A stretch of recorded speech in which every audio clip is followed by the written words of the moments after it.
माता के दरबार चढ़िया जान सारे पत्ते ज्योति का इन छड़िया का आनंद लेता नाले की मुबारक हो इस छड़ी की इस ज्योति की और अज के प्यारे की जय माता दी जय माता भैणा दी।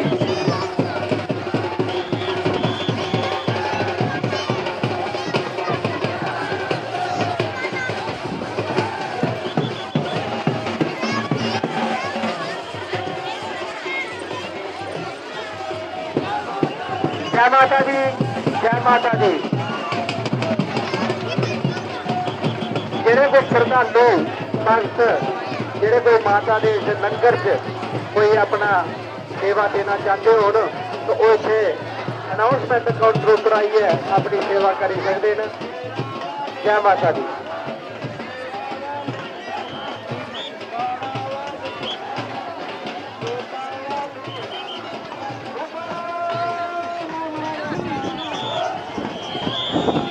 जय माता दी जय माता दी।